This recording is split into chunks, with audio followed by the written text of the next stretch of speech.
These 4 timbers are all that remains out of 8 that were set that stopped this fall from riding on out. This is how we breaker it off and keep it from falling. Of course, you can see how the top is broke around the timbers, but it did its job. It stopped the roof fall. I'm going to belt back toward the loadout. Belt's down now. You can see that little ridge of dirt there. Right there. That's where the bottom has hooved. You only see that when the top is better than the bottom. And that is one of the areas right now that you can see. It's a big hump of dirt right there.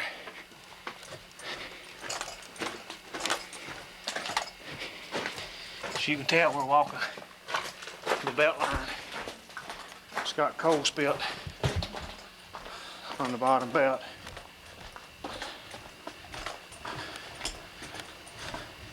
Before it run out of line in the tailpiece. Down here at the loadout, they loaded 60 cars tonight. It's only about 7:30. It's a V-wiper, spreads the coal out and levels it down to where it won't rake off on the way outside.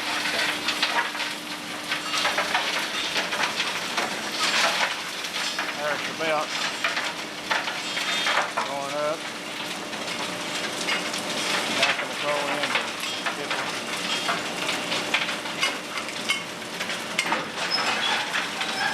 That pedal there trams the cars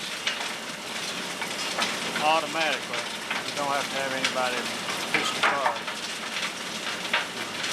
Pedal over to the left, pedal it, jobs off, and it shuts the belt off.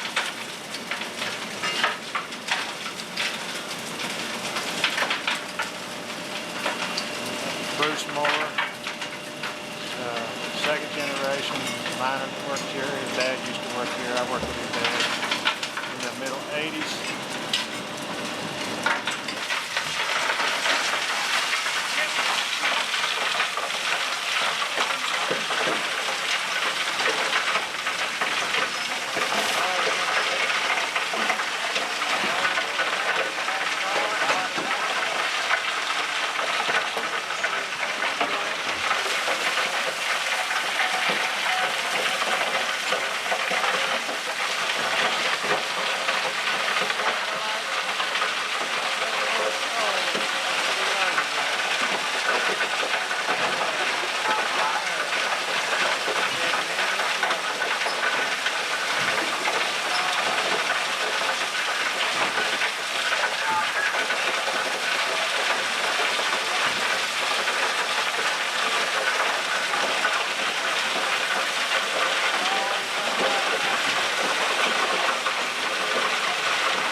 Belt line we had. We went this other way.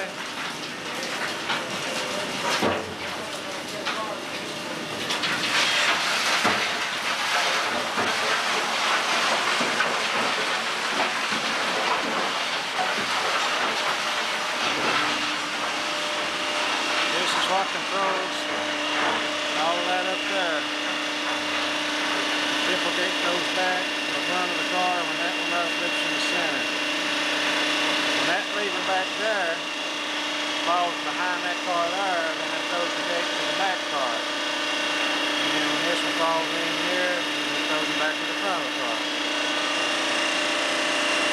The hydraulic power unit. Man, I believe I sent in my mosquito in here. There have been snakes in here. We've killed snakes rock dust.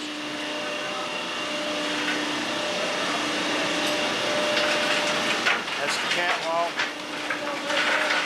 All the holes.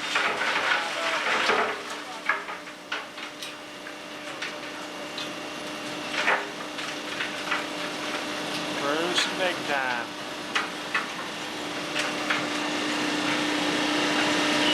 Belt line up. We'll part here and start our journey outside the Shop Hollow. Around the 50 car marker on what we call the empty branch now. This used to be where the top end of the 45 came out from around this turn here.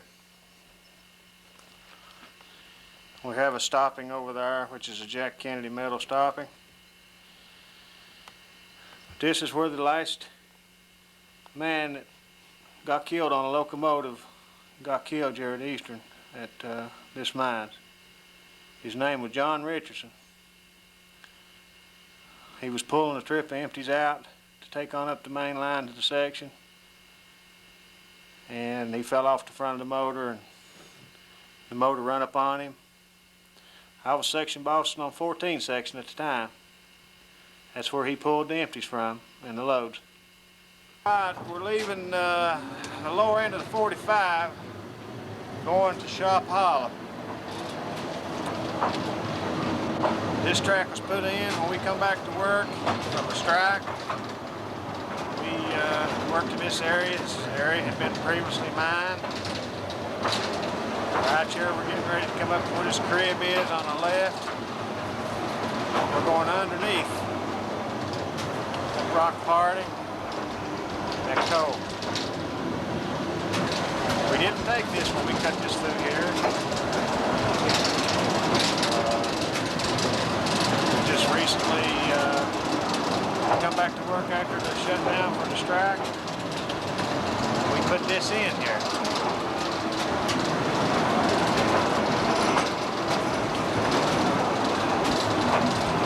See the supplies on the side of the track.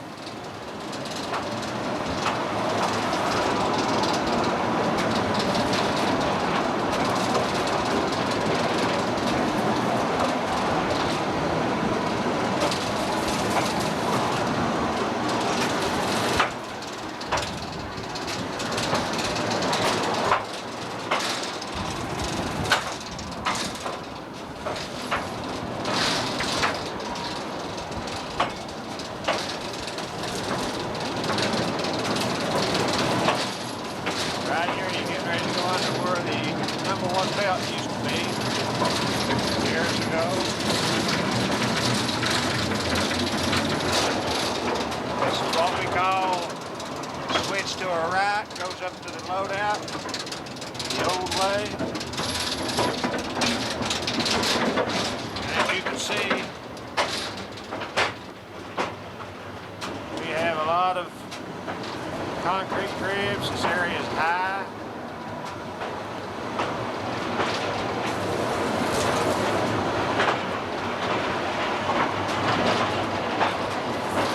Track is a lot rougher over here. We've had the equipment on the section go down this track at least once or twice since this track's been in here. It's raised some rough.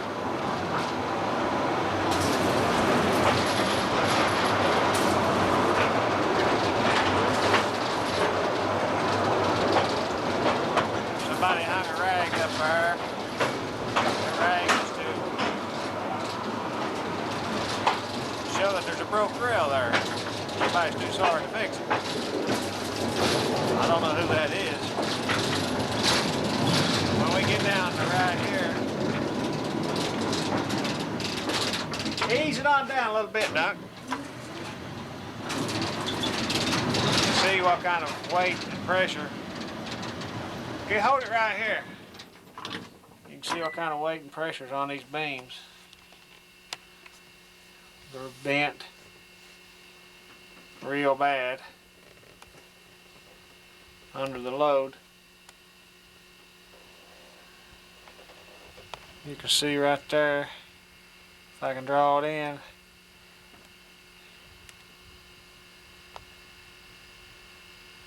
Now that crib block is crushed down into the other one from deterioration.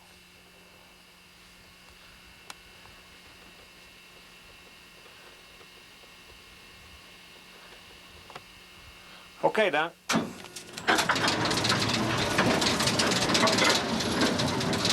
reason this area is weighted and has so many cribs, you have a coal rider seam that comes down within 6 foot of this coal seam that we mined here. This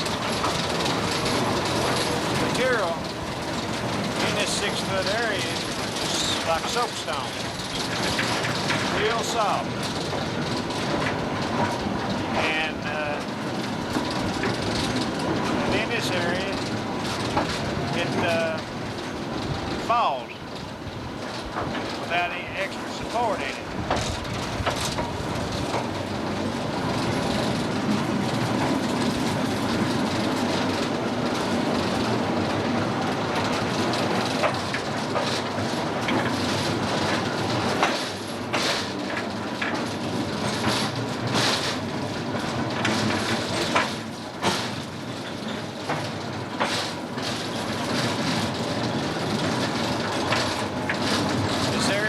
All along the old #1 belt line.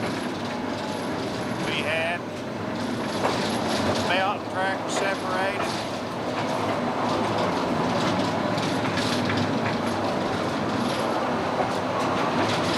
We're getting ready to come upon an area that we mined one entry over 200 feet deep without a cross cut for ventilation. We used an auxiliary fan. That project took close to 6 months.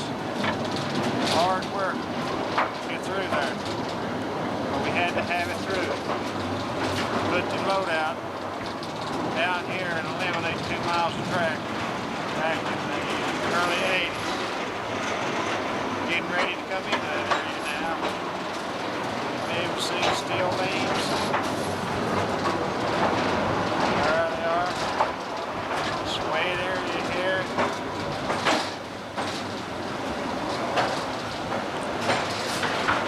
All the track. We had a time in there. I'm going to put my hand over the camera right up here if we have some water. Normally runs through the top. Right here.